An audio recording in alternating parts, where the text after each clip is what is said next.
네, 안녕하세요. 트래블제이입니다. 오늘은 캄보디아 하면 딱 떠오르는 곳이 바로 킬링필드잖아요. 킬링필드를 드디어 가게 됩니다. 너무 이제 참혹한 그런 대학살이 일어났던 곳이다 보니까 이거 언제 가긴 가야 되는데 그런 의무감은 있었는데 마음이 동하지가 않더라고요. 어쨌든 툭툭이를 이용하면은 간단하게 한 5분 10분이면 갈 수 있는 거리긴 한데 뭐 둘러보면서 이것저것 보고 그러면서 40분 정도 걸어서 가볼 생각입니다. 저는 이런 게 왜 없을까 했는데 역시나 있네요. 보니까 앱을 다운받으면은 이 오토바이를 사용할 수가 있어요. 우리나라 킥보드랑 같은 건데 어떤 서비스죠. 근데 기름도 자기가 넣어야 되고 막 이러는 거 아닌가? 보면은 이거 보니까 전기 오토바이 것 같은 느낌이 드는데요. 기후변화에 대응한다고 한 거 보니까 연료 주입구가 없어요. 연료 주입구가 없는 거 보니까 확실하게 이건 배터리로 가는 오토바이인 것 같습니다. 일렉트릭 써 있네. 거의 대부분 99%는 캄보디아 오토바이들은 가솔린으로 가고 있거든요. 근데 가끔씩 보면은 전기 오토바이 한 번 봤습니다. 가끔씩이나 한 번 봤습니다. 솔직하게 그렇게 하나씩 뭔가 캄보디아에도 변화의 바람이 부는 것 같아요.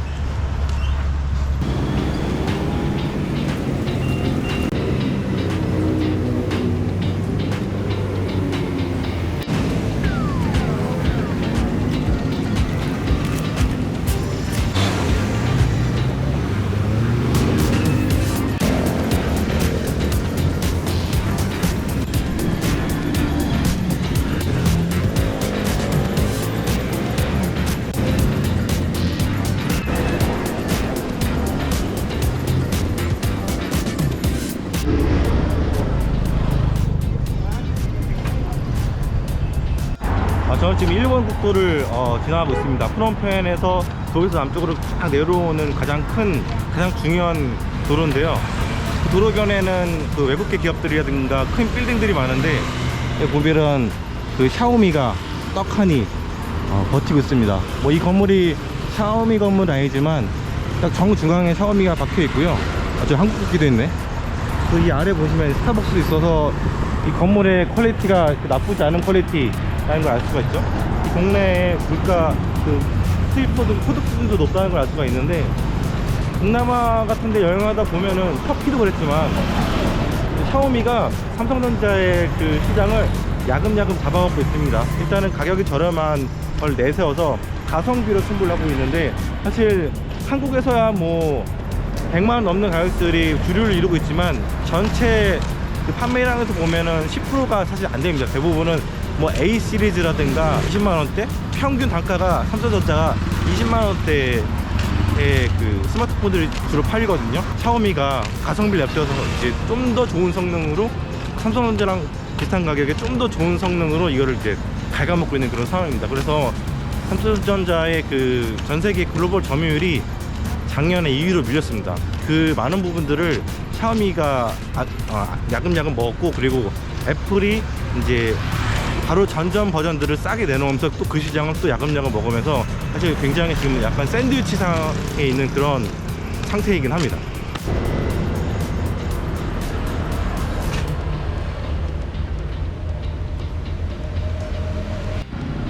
역시나 전통의 맹주인 일본은 이렇게 기업들이 모여 있습니다. 샤프와 스즈키가 있고, 저 뒤에도 일본 기업들이 이렇게 모여 있어요.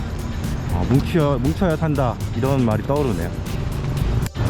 느낌상 이 약간 그 잠실에 있는 롯데타워 같은 그런 느낌이죠. 그 골드타워 있잖아요. 역시나 중국 건설사가 짓고 있네요. 와우.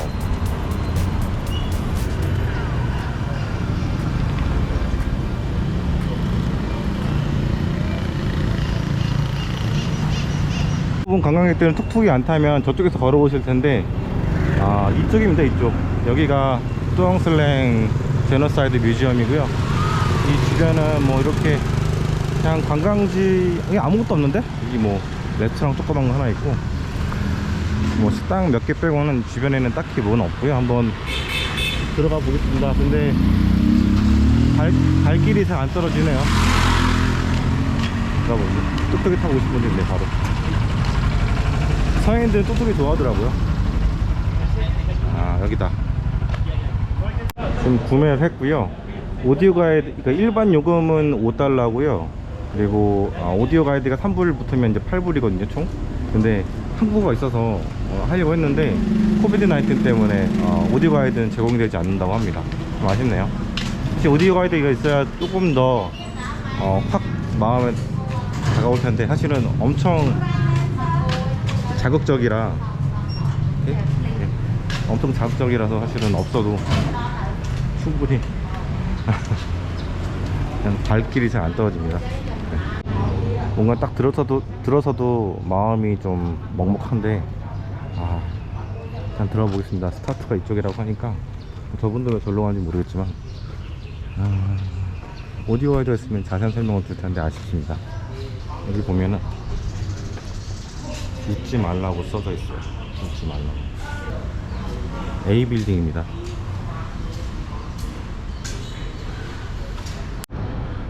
끔찍한 현장에 들어왔고요.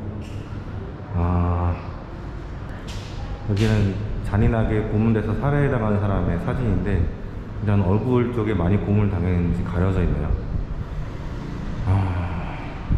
너무 끔찍해서 뭐 보이는 것도 없는데 끔찍해서 못 있겠어. 그런 장소였다고 생각하니까. 만약에 어떤 방에 들어갔는데 거기서 사람이 죽었던 방이라고 하면 오래 있기 힘들잖아요. 시체들이 있어서 제가 시체 사진들이니까 못 보겠어. 방마다 다 여기서 15,000명, 13,000명 가까운 사람들이 죽었다고 하더라고요. 원래 여기가 초등학교였는데 핏자국들이 있어가지고 흑백 사진이지만 그게 느껴집니다. 약간 숙연한 자세로 관람을 하고 있죠. 여기 보면은 여기에 이제 수감된 사람들이 9가지의 규칙이 있어요. 너는 말을 하면 머뭇거리지 말고 바로 이야기를 해야 된다, 뭐 이런 것들이 쭈르륵 있거든요. 한번 만약에 1초라도 답이 늦잖아요. 그러면 약간 방공사상이 있다 또 생각하기 때문에 그냥 직결해서 죽여버렸다. 그렇게 해서 죽은 사람들이 13,000명이라고 합니다. 영상으로 지금 찍어야 되는지 모르겠는데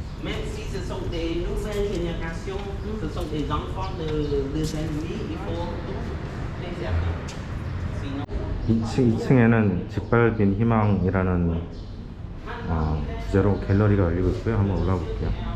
아마 사진들이 있을 것 같네요. 어쩌면 아이들이 뛰노는 그리고 공부하는 그런 학교였는데 이렇게 참혹한 시설이 됐다는 게 이 길을 걷던 사람들은 얼마나 많은 두려움 속에서 여기 오면 거의 100% 죽었다고 하더라고요. 13,000명 중에서 살아남은 사람이 7명이라고 하니까 거의 100%잖아요. 저거 시체 사진들이 있어서. 갤러리는 어디 있지? 2층이라고 했는데 어떻게 보면 저기를 통해서 도망가고 싶어 했던 마음이 있었던 게 아닌가 싶기도 하네요. 3층에 올라왔고요. 아무리 꽃이 자라고 있다 하더라도 과거의 그 역사는 지울 수가 없죠.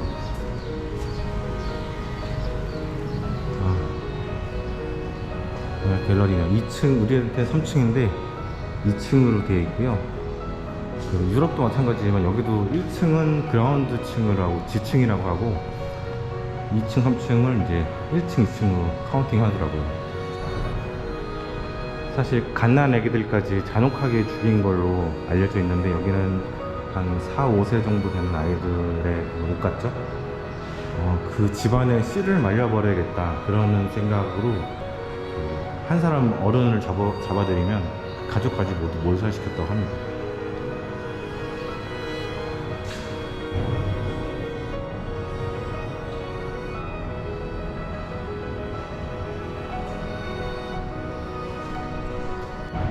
여기서 보면 지금 생존자 한 분에 대한 이야기가 나오고 있는데요. 이분인데 이 옷이 보면은 우리가 좀 많이 익숙한 그런 복장이잖아요. 바로 그 일본 그 교복 복장입니다. 이분은 어떻게 하다 보니까 일본에서 유학을 하게 됐고요. 60년대, 70년대 초반까지. 그러다가 이제 교토 쪽에 있는 대학교를 다녔어요. 원래는 이제 승려로 갔다가 거기에서 교토에 있는 대학교로 들어갔고 고학을 해서 학교를 졸업했는데 돈이 너무 없어서 결국에는 그 당시가 이제 졸업할 때쯤에 경제 위기가 5.1 파동이 이제 일어났고, 그래서 결국에는 힘든 결정을 해서 그 캄보디아로 돌아왔어요. 근데 캄보디아가 아시다시피 크메루즈라고 하는 정치 집단이 이곳을 그 당시 캄보디아를 완전히 지배하고 있었는데, 얘네들이 이제 바로 킬링필드의 주범이기도 합니다. 그래서 쭉 이야기를 보면은 그 당시 얼마나 큰 일이 이 킬링필드에 있었는지에 대해서 자세한 설명이 있고요. 나중에는 이 사람은 이곳을 탈출하게 되는데, 그 탈출한 이야기들이 바로 이제 그 고백한 그 이야기들이 있고요.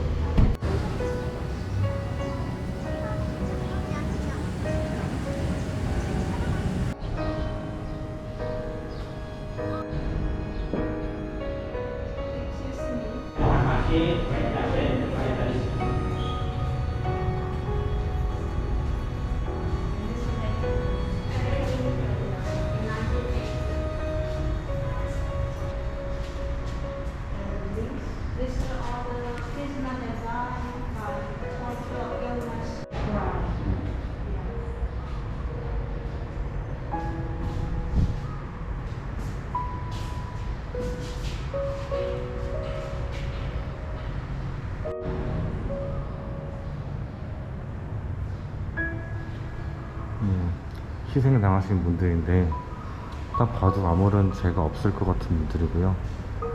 아까 바로 전에 영상에서 보시면 눈 뜨고 돌아가신 분들이 많아요. 눈을 뜨고 죽었다는 건 어떤 뜻일까요? 엄청나게 심한 고통에서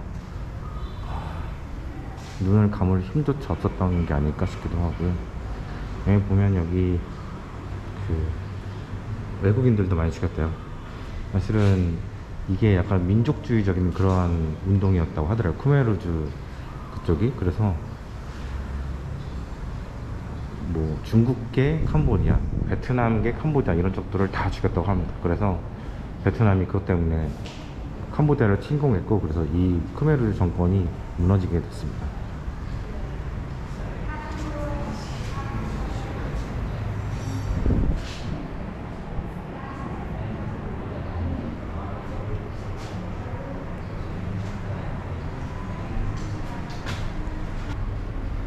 이 얼굴들을 보면 표정들이 공포에 질린 표정 아닌가요? 표정이 좋은 표정이 없죠. 뭔가 그 뒤에 수갑을 찬 듯한 표정, 그 팔을 보면 그쵸. 그리고 이제 제가 가까이서 클로즈업을 못 하겠는데 사망이 된 상태의 모습들입니다.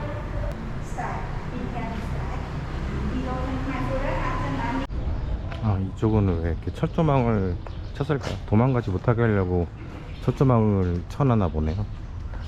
12 days. 12 days, 12 nights. And after that, they sent him to the second floor to stay about 3 months.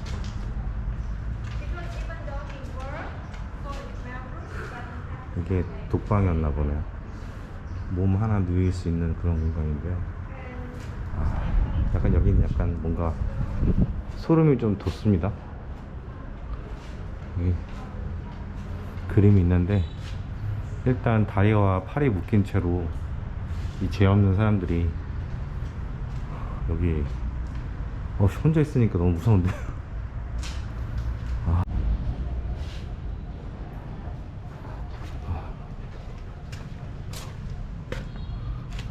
무섭다. 무서워서 못 들어가겠어 지금. 소름 돋아서 지금 진짜 못 들어가겠는데, 일단 장난 아니게 지금 닭살 있습니다. 이렇게 죽어갔다는 거를 저도 느끼고 있네요.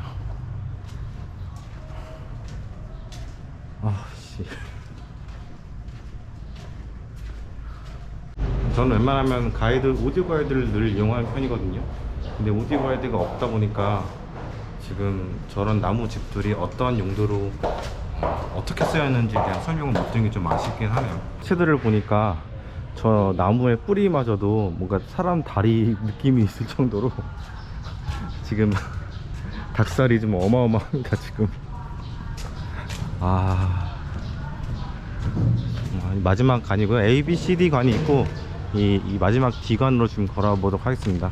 C 관은 외관에 이렇게 철조망이 쳐져 있어서 그 당시에 참상을 조금 더 느낄 수가 있네요. 어떻게 보면 안내 읽기 같은 그런 이야기 같네요. 여기 보면 70년대부터 71년도까지 1년 동안 머물렀던 그 아이에 대한 이야기를 하고 있고요. 그리고 이제 Rest in Peace, 이 아이는 죽었습니다.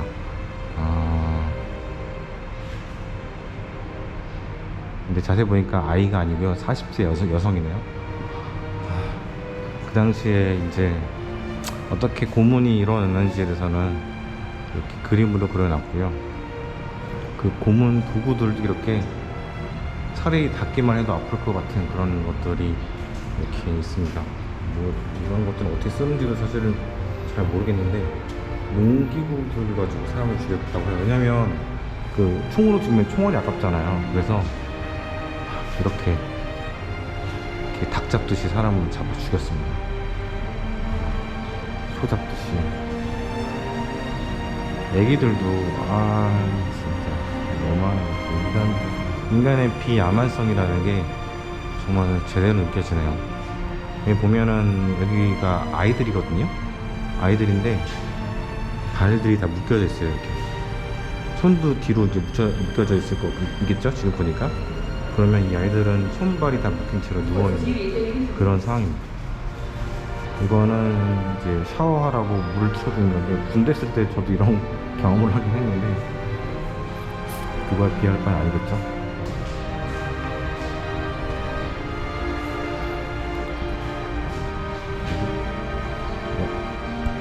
여기도 보면 팔을 그냥 잘라버립니다.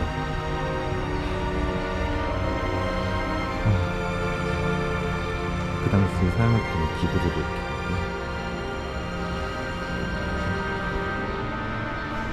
이렇게 고문을 하고 있는 거겠죠? 지금 보니까 여성을 좀 고문하고 있는 것 같아요. 유두를 지금 잘라내는 그냥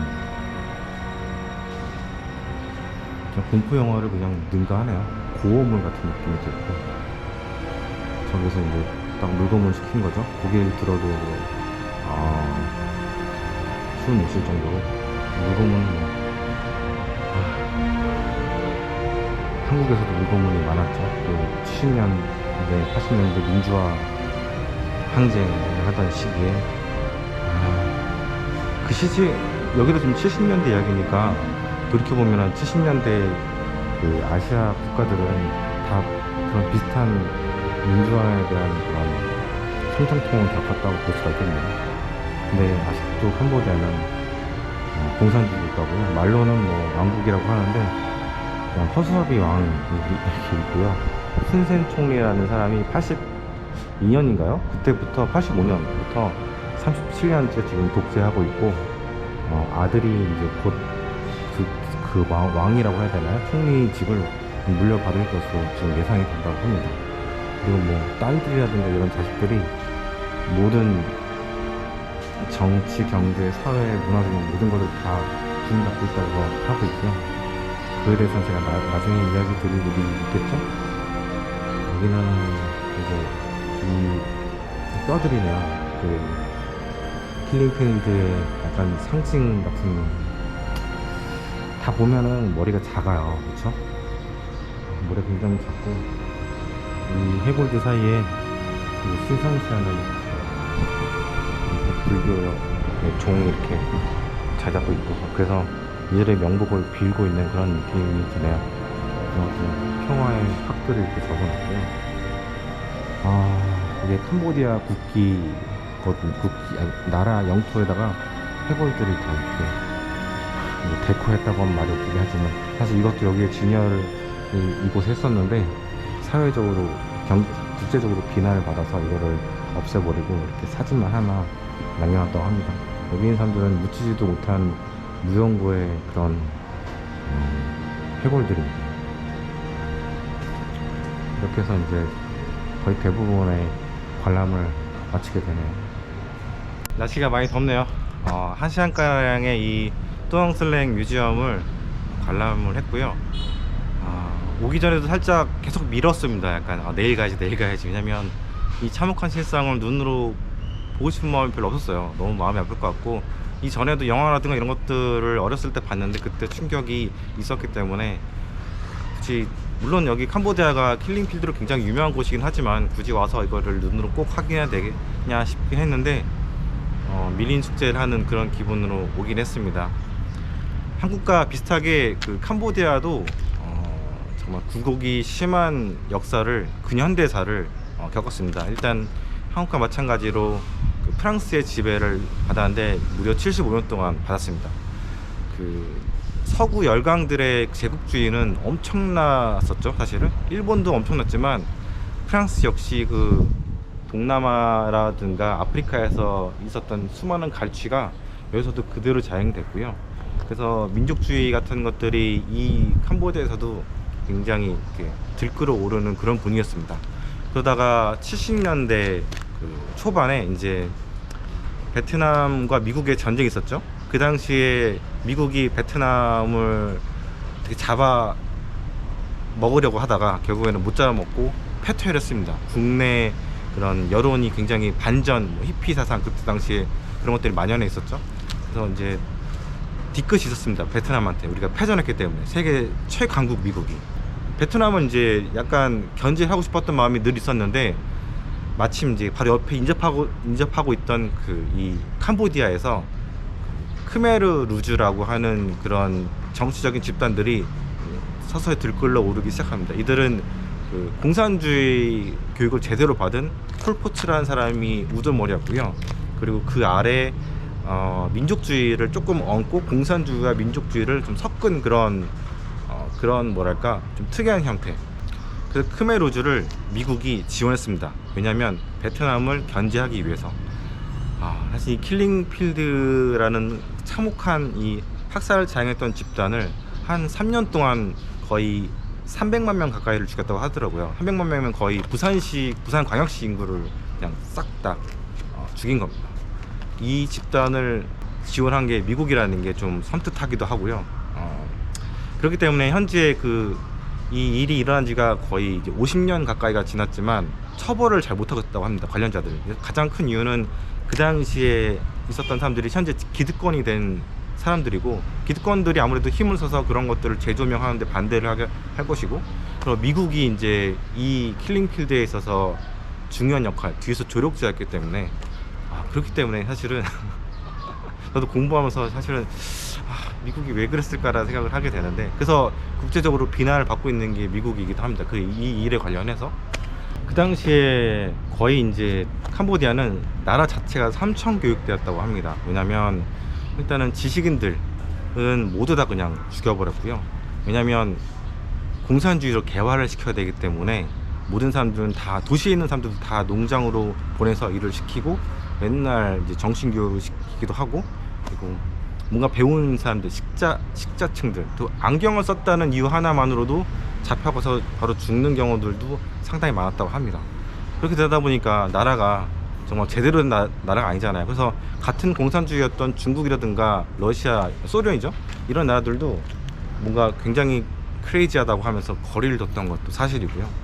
그래서 그 당시 70년대부터 75년도 이 사이에 있던 사람들은 뭔가 문명이 단절됐습니다. 그래서 교사들 같은 경우에는 실험을 해본 적이 없대요. 과학교사들이 실험 같은 거 만져본 적도 없고 그냥 다 농장으로 다 때려 넣었다 보니까 나라가 정말 말이 아닌 상태가 되었던 거죠. 결국에는 이 크메루즈가 넘지 말아야 할 선을 넘습니다.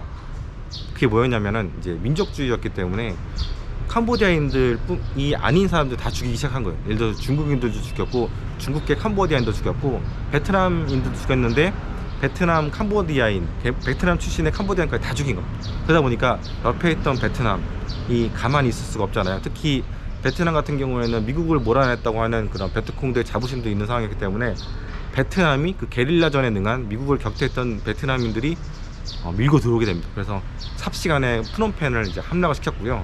뭐 삽시간에 함락은 시켰지만 이제 게릴라전이 계속 일어났어요. 그래서 게릴라전에 능했던 베트남이 또 게릴라전과 맞서 싸우는 그런 아이러니한 상황도 일어났던 것도 사실이고요. 그래서 베트남 때문에 이 킬링필드가 끝이 나게 됩니다.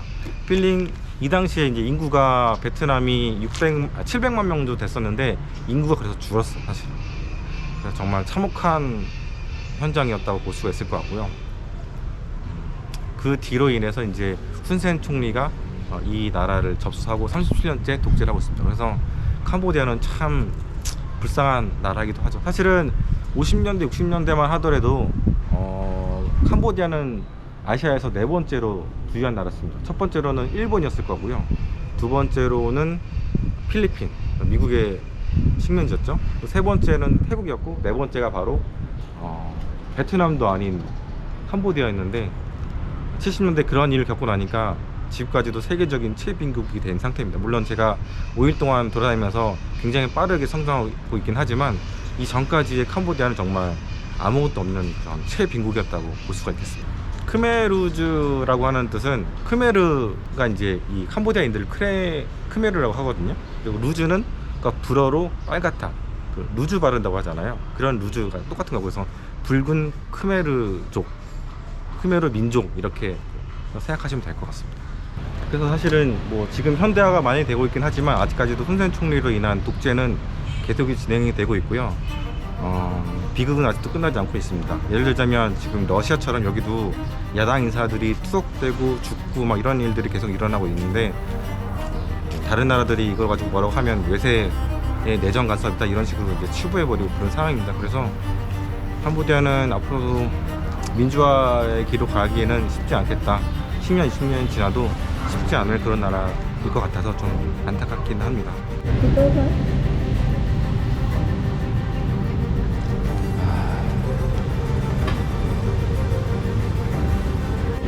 저분 같은 경우에는 그 죽음의 현장에서 살아남은 7명 중에 한 분이라고 하더라고요.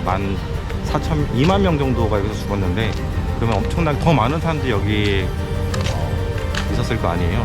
근데 분명히 트라우마가 있을 텐데 그 기억들을 자서전으로 써서 여기서 매일 이곳에서 출근하면서 저 자리에서 이제 자서전을 팔고 있는 그런 분입니다.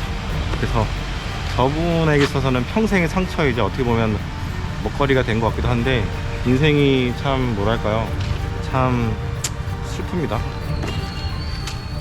저도 정말 좋은 시기에 태어나서 우리 윗세대 분들의 그런 엄청난 뭐랄까 고난이 있었고 그 과실을 따먹고 사는 그런 세대가 아닌가 생각도 됩니다. 물론 경제적으로도 그렇고 우리가 잘 살기 때문에 제가 이곳에서의 낮은 물가도 누릴 수가 있는 거고요. 대부분의 나라들은 한국보다 못 산다고 볼 수 있잖아요. 우리나라가 경제 규모가 한 12 정도 하고 있고 또 올라가고 있고, 또 사람들이 한국을 또 사랑하고 있고, 뭐 K-팝이라든지 여러 가지 그런 문화 때문에 그런 거 보면은 우리도 참 한국인들, 이 유튜브 영상을 보시고 있는 여러분들도 굉장히 축복을 받은 곳에서 살고 있다라고 생각할 수 있을 것 같습니다.